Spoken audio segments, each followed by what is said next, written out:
The Yellow Sign by Robert W. Chambers. Let the red dawn surmise what we shall do when this blue starlight dies and all is through.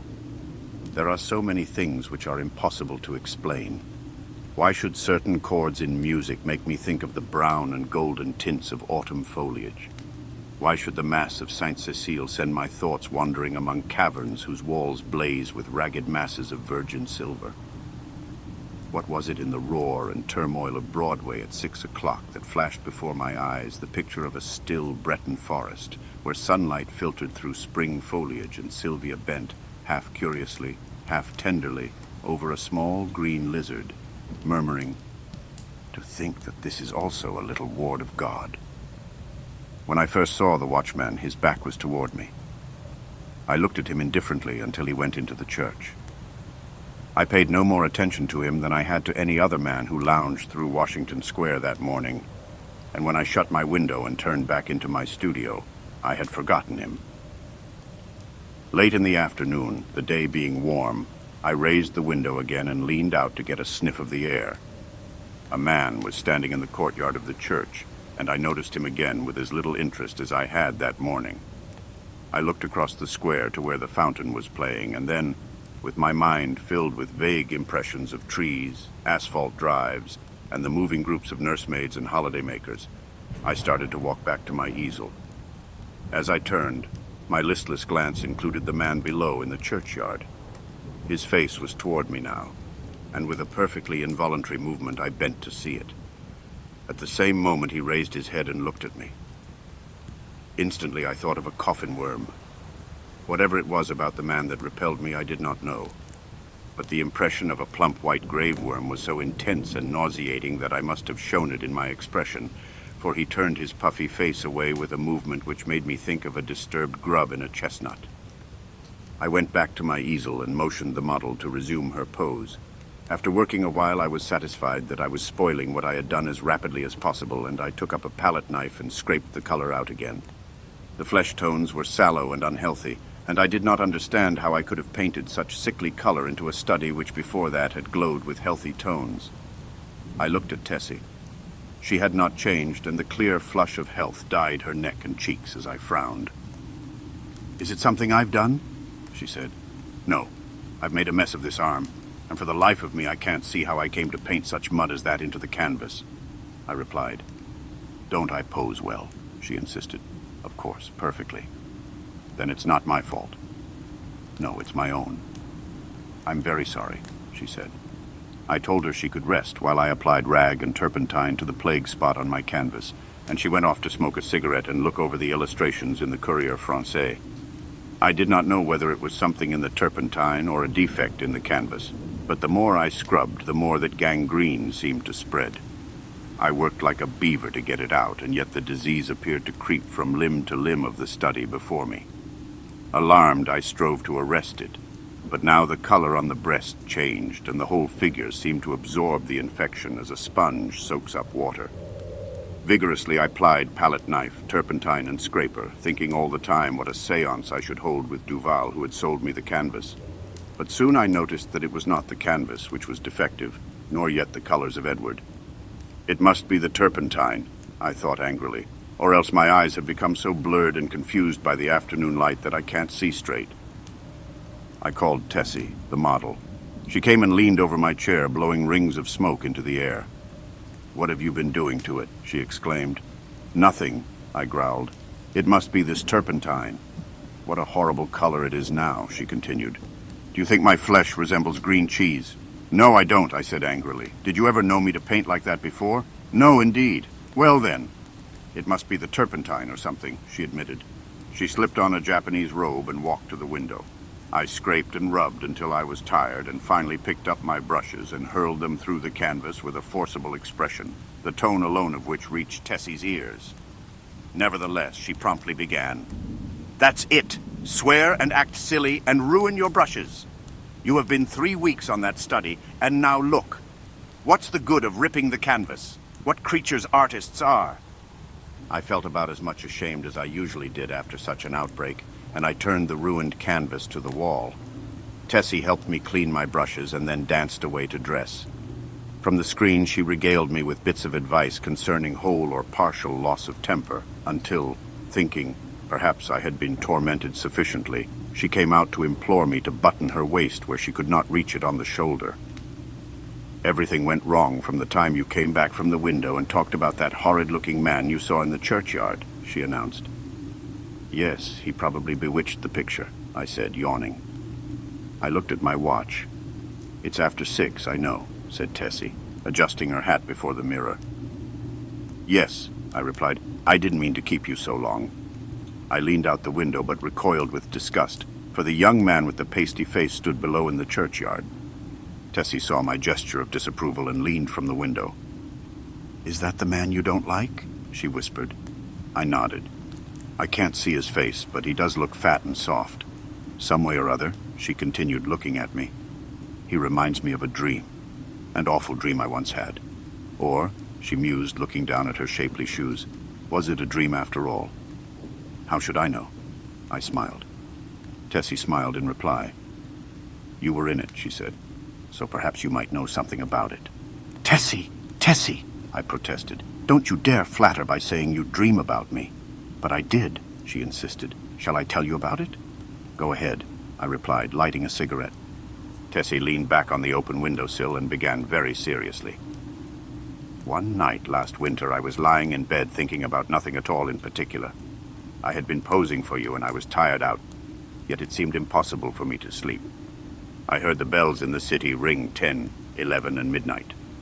I must have fallen asleep about midnight because I don't remember hearing the bells after that. It seemed to me that I had scarcely closed my eyes when I dreamed that something impelled me to go to the window. I rose and, raising the sash, leaned out. 25th Street was deserted as far as I could see. I began to be afraid. Everything outside seemed so black and uncomfortable. Then the sound of wheels in the distance came to my ears, and it seemed to me as though that was what I must wait for. Very slowly the wheels approached, and finally I could make out a vehicle moving along the street. It came nearer and nearer, and when it passed beneath my window I saw it was a hearse. Then, as I trembled with fear, the driver turned and looked straight at me. When I awoke, I was standing by the open window, shivering with cold, but the black-plumed hearse and the driver were gone. I dreamed this dream again in March last, and again awoke beside the open window. Last night the dream came again. You remember how it was raining. When I awoke, standing at the open window, my nightdress was soaked. "But where did I come into the dream?" I asked. You were in the coffin, but you were not dead." "In the coffin?" "Yes." "How did you know? Could you see me?" "No, I only knew you were there." "Had you been eating Welsh rarebits or lobster salad?" I began laughing, but the girl interrupted me with a frightened cry. "Hello, what's up?" I said as she shrank into the embrasure by the window. The man below in the churchyard. He drove the hearse." "Nonsense," I said, but Tessie's eyes were wide with terror. I went to the window and looked out. The man was gone. "Come, Tessie," I urged, "don't be foolish. You have posed too long. You are nervous." "Do you think I could forget that face?" she murmured. 3 times I saw that hearse pass below my window, and every time the driver turned and looked up at me. Oh, his face was so white and soft. It looked dead. It looked as if it had been dead a long time. I induced the girl to sit down and swallow a glass of marsala. Then I sat down beside her and tried to give her some advice. "Look here, Tessie," I said. "You go to the country for a week or 2 and you'll have no more dreams about hearses. You pose all day, and when night comes your nerves are upset. You can't keep this up. Then again, instead of going to bed when your day's work is done, you run off to picnics at Sulzer's Park or go to the El Dorado or Coney Island, and when you come down here in the morning you are fagged out." There was no real hearse. That was a soft-shell crab dream. She smiled faintly. "What about the man in the churchyard?" "Oh, he's an ordinary, unhealthy, everyday creature. As true as my name is Tessie Reardon, I swear to you, Mr. Scott, that the face of the man below in the churchyard is the face of the man who drove the hearse." "What of it?" I said. "It's an honest trade." "Then you think I did see a hearse?" "Oh," I said diplomatically, "if you really did, it might not be unlikely that the man below drove it. There is nothing in that."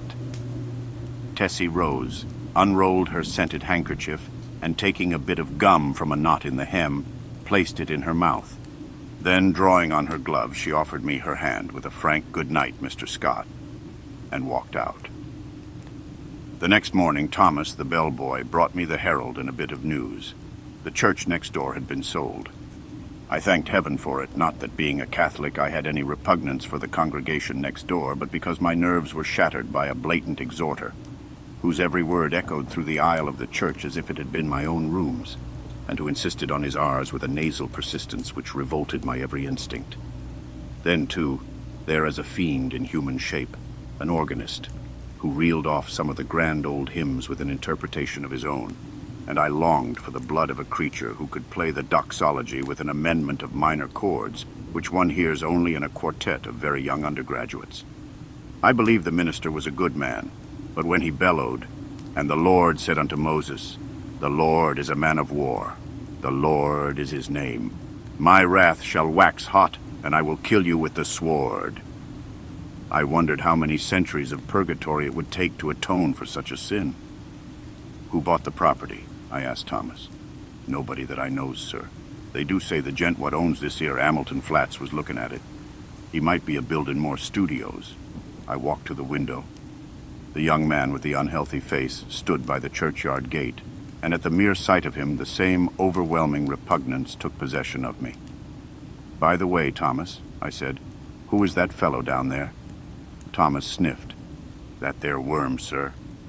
He's night watchman of the church, sir. He makes me tired of sitting out all night on them steps and looking at you insultin' like. I'd a punched Izzard, sir. Beg pardon, sir. Go on, Thomas." "One night a-comin' home with Harry, the other English boy, I sees him a-sittin' there on them steps. We had Molly and Jen with us, sir, the two girls on the tray service, and he looked so insultin' at us that I up and says, 'What you looking at, you fat slug?' Beg pardon, sir, but that's how I says, sir. Then he don't say nothing, and I says, 'Come out and I'll punch that puddin' head.' Then I opens the gate and goes in, but he don't say nothing, only looks insulting like. Then I hits him one, but Izzard was that cold and mushy at UD sickin' you to touch him."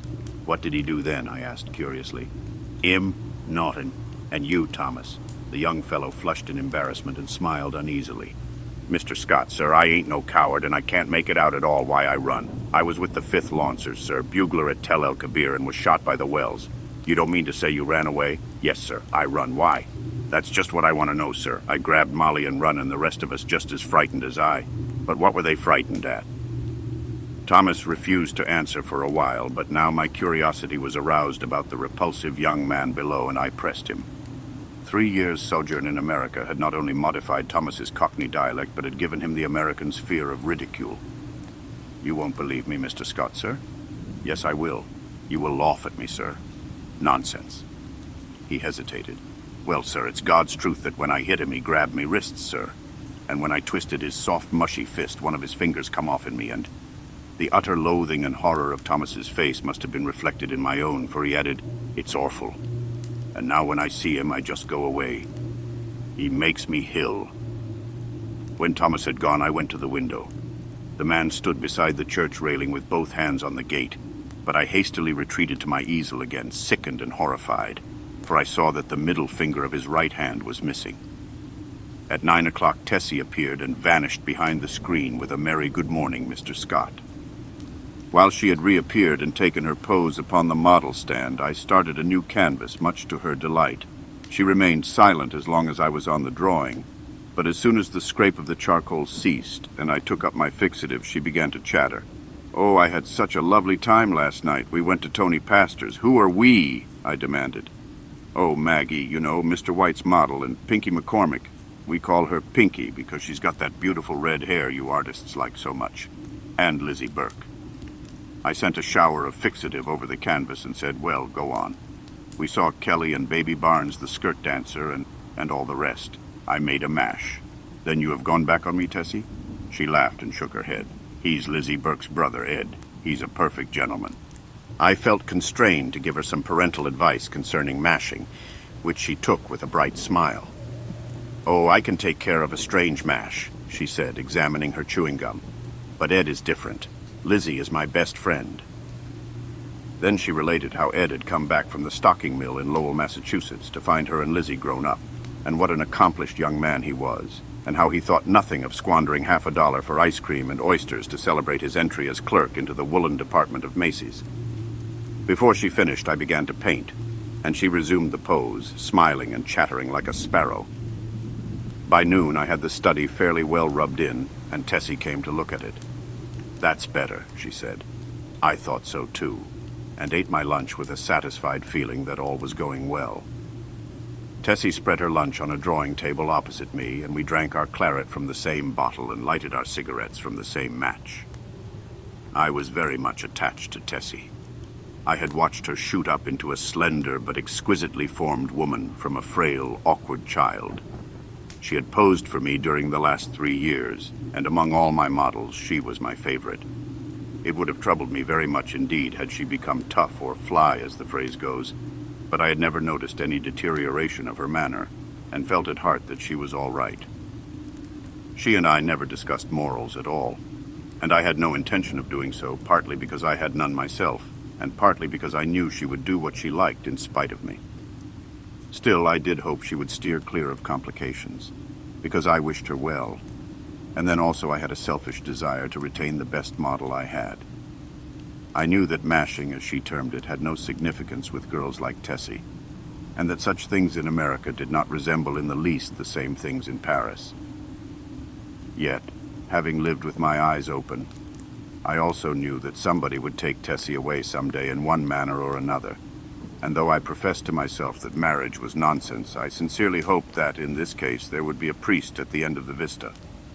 I am a Catholic. When I listen to High Mass, when I sign myself, I feel that everything, including myself, is more cheerful, and when I confess, it does me good. A man who lives as much alone as I do must confess to somebody. Then again, Sylvia was Catholic, and it was reason enough for me, but I was speaking of Tessie, which is very different. Tessie also was Catholic, and much more devout than I, so taking it all in all, I had little fear for my pretty model until she should fall in love. But then I knew that fate alone would decide her future for her, and I prayed inwardly that fate would keep her away from men like me and throw into her path nothing but Ed Burke's and Jimmy McCormick's, bless her sweet face.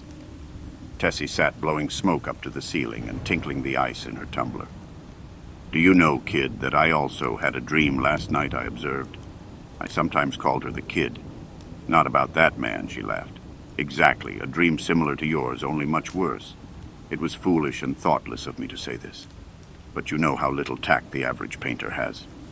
I must have fallen asleep about 10 o'clock, I continued, and after a while I dreamt that I awoke. So plainly did I hear the midnight bells, the wind in the tree branches, and the whistle of steamers from the bay, that even now I can scarcely believe that I was not awake. I seemed to be lying in a box which had a glass cover. Dimly I saw the street lamps as I passed, for I must tell you, Tessie, the box in which I reclined appeared to lie in a cushioned wagon which jolted me over a stony pavement. After a while I became impatient and tried to move, but the box was too narrow. My hands were crossed on my breast, so I could not raise them to help myself. I listened and then tried to call. My voice was gone.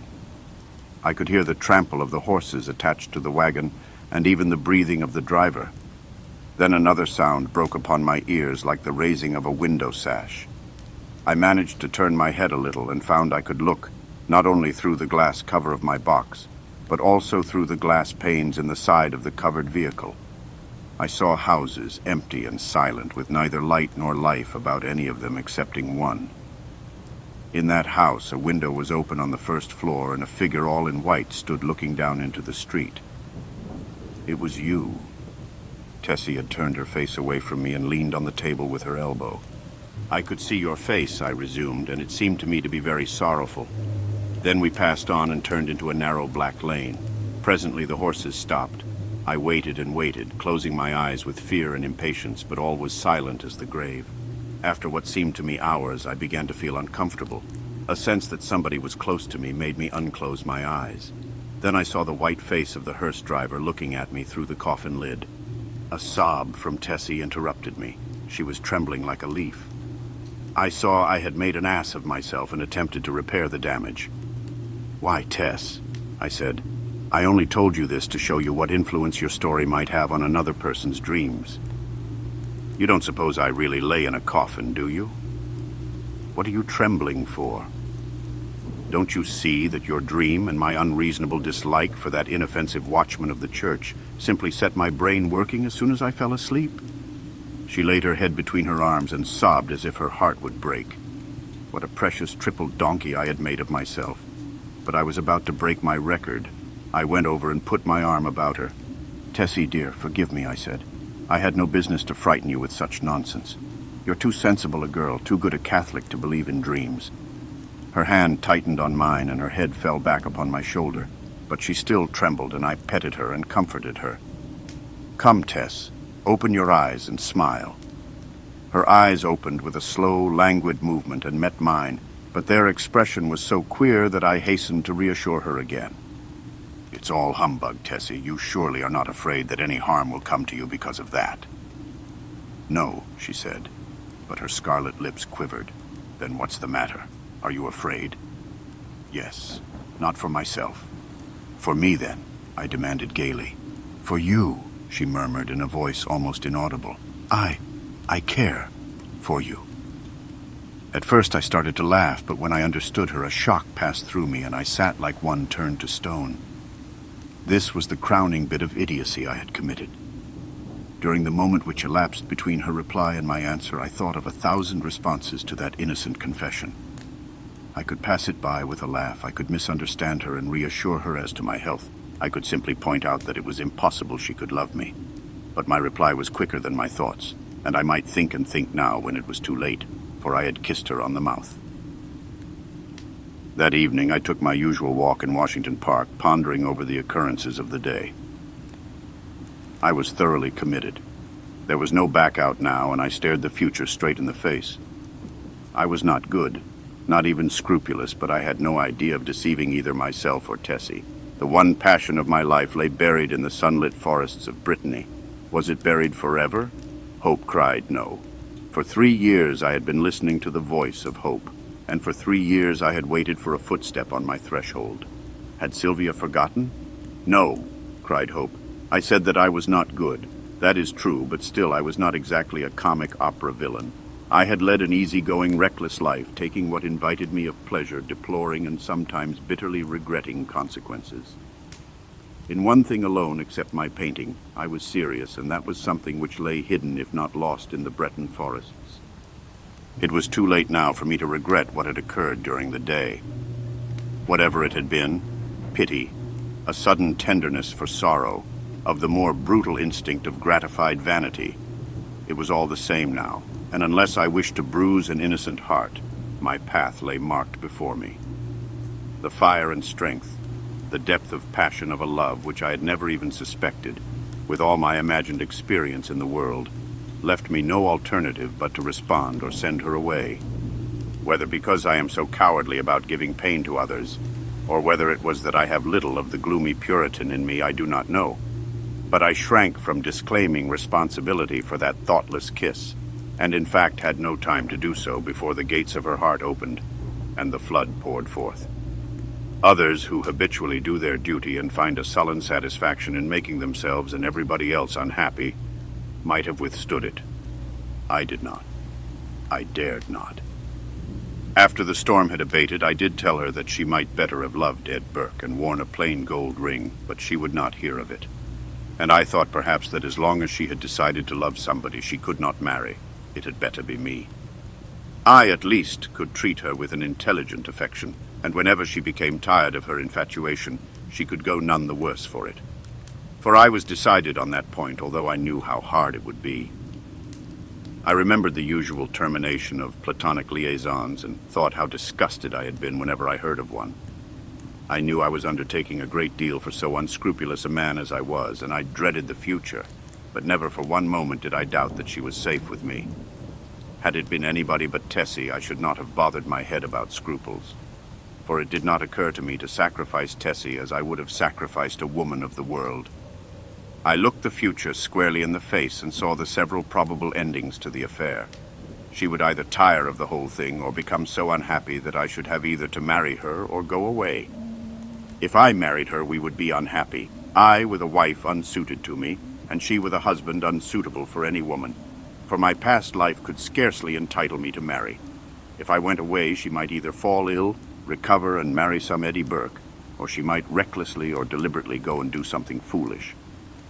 On the other hand, if she tired of me, then her whole life would be before her with beautiful vistas of Eddie Burkes and marriage rings and twins and Harlem Flats and heaven knows what.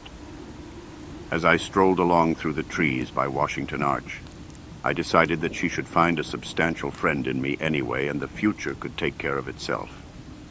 Then I went into the house and put on my evening dress, for the little faintly perfumed note on my dresser said, "Have a cab at the stage door at 11, and the note was signed Edith Carmichael, Metropolitan Theater, June 19th, 189. I took supper that night, or rather we took supper, Miss Carmichael and I, at Solari's, and the dawn was just beginning to gild the cross on the Memorial Church as I entered Washington Square after leaving Edith at the Brunswick. There was not a soul in the park as I passed among the trees and took the walk which leads from the Garibaldi statue to the Hamilton apartment house. But as I passed the churchyard, I saw a figure sitting on the stone steps. In spite of myself, a chill crept over me at the sight of the white, puffy face, and I hastened to pass. Then he said something which might have been addressed to me, or might merely have been a mutter to himself. But a sudden furious anger flamed up within me that such a creature should address me.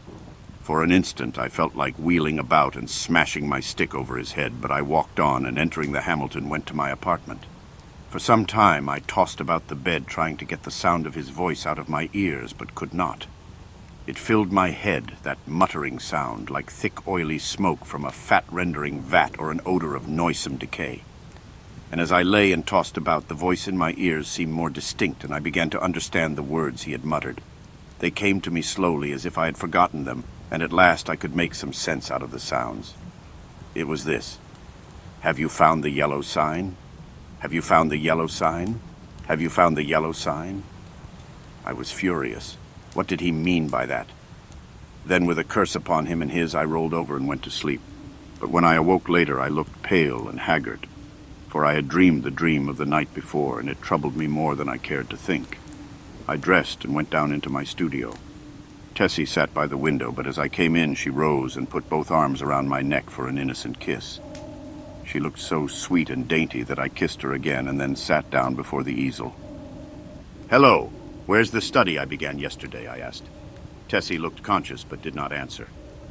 I began to hunt among the piles of canvases, saying, "Hurry up, Tess, and get ready. We must take advantage of the morning light." When at last I gave up the search among the other canvases and turned to look around the room for the missing study, I noticed Tessie standing by the screen with her clothing still on. "What's the matter?" I asked. "Don't you feel well?" "Yes." "Then hurry. Do you want me to pose as I have always posed?" Then I understood. Here was a new complication. I had lost, of course, the best nude model I had ever seen. I looked at Tessie. Her face was scarlet. Alas, alas. We had eaten of the tree of knowledge, and Eden and native innocence were dreams of the past. I mean, for her. I suppose she noticed the disappointment on my face, for she said, "I will pose if you wish. The study is behind the screen here where I put it." "No," I said, "we will begin something new." And I went to my wardrobe and picked out a Moorish costume which fairly blazed with tinsel. It was a genuine costume, and Tessie retired to the screen with it enchanted. When she came forth again, I was astonished. Her long black hair was bound above her forehead with a circlet of turquoises, and the ends curled about her glittering girdle. Her feet were encased in the embroidered pointed slippers, and the skirt of her costume, curiously wrought with arabesques in silver, fell to her ankles. The deep metallic blue vest embroidered with silver and the short Moresque jacket spangled and sewn with turquoises became her wonderfully. She came up to me and held up her face, smiling. I slipped my hand into my pocket and, drawing out a gold chain with a cross attached, dropped it over her head. "It's yours, Tessie." "Mine," she faltered. "Yours. Now go and pose." Then, with a radiant smile, she ran behind the screen and presently reappeared with a little box on which was written my name. "I had intended to give it to you when I went home tonight," she said, "but I can't wait now." I opened the box. On the pink cotton inside lay a clasp of black onyx, on which was inlaid a curious symbol or letter in gold. It was neither Arabic nor Chinese, nor, as I found afterwards, did it belong to any human script. "It's all I had to give you for a keepsake," she said timidly. I was annoyed, but I told her how much I should prize it and promised to wear it always. She fastened it on my coat beneath the lapel. "How foolish, Tess, to go and buy me such a beautiful thing as this," I said. "I did not buy it," she laughed. "Where did you get it?" Then she told me how she had found it one day while coming from the aquarium in the Battery, how she had advertised it and watched the papers, but at last gave up all hopes of finding the owner. "That was last winter," she said, "the very day I had the first horrid dream about the hearse." I remembered my dream of the previous night, but said nothing, and presently my charcoal was flying over a new canvas, and Tessie stood motionless on the model stand. The day following was a disastrous one for me. While moving a framed canvas from one easel to another, my foot slipped on the polished floor, and I fell heavily on both wrists. They were so badly sprained that it was useless to attempt to hold a brush, and I was obliged to wander about the studio, glaring at unfinished drawings and sketches until despair seized me and I sat down to smoke and twiddle my thumbs with rage. The rain blew against the windows and rattled on the roof of the church, driving me into a nervous fit with its interminable patter. Tessie sat sewing by the window, and every now and then raised her head and looked at me with such innocent compassion that I began to feel ashamed of my irritation and looked about for something to occupy me. I had read all the papers and all the books in the library, but for the sake of something to do, I went to the bookcases and shoved them open with my elbow. I knew every volume by its color and examined them all, passing slowly around the library and whistling to keep up my spirits. I was turning to go into the dining room when my eye fell upon a book bound in yellow, standing in a corner of the top shelf of the last bookcase. I did not remember it, and from the floor could not decipher the pale lettering on the back, so I went to the smoking room and called Tessie. She came in from the studio and climbed to reach the book. "What is it?" I asked. "The King in Yellow." I was dumbfounded. Who had placed it there? How came it to my rooms? I had long ago decided that I should never open that book, and nothing on earth could have persuaded me to buy it. Fearful lest curiosity might tempt me to open it, I had never even looked at it in bookstores. If I ever had had any curiosity to read it, the awful tragedy of young Castaigne, whom I knew, prevented me from exploring its wicked pages.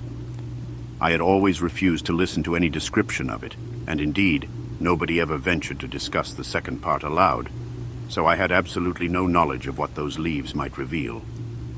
I stared at the poisonous yellow binding as I would at a snake. "Don't touch it, Tessie," I said. "Come down." Of course, my admonition was enough to arouse her curiosity, and before I could prevent it, she took the book and, laughing, danced away into the studio with it. I called to her, but she slipped away with a tormenting smile at my helpless hands, and I followed her with some impatience. "Tessie," I cried, entering the library. "Listen, I am serious. Put that book away. I do not wish you to open it." The library was empty. I went into both drawing rooms, then into the bedrooms, laundry, kitchen, and finally returned to the library, and began a systematic search.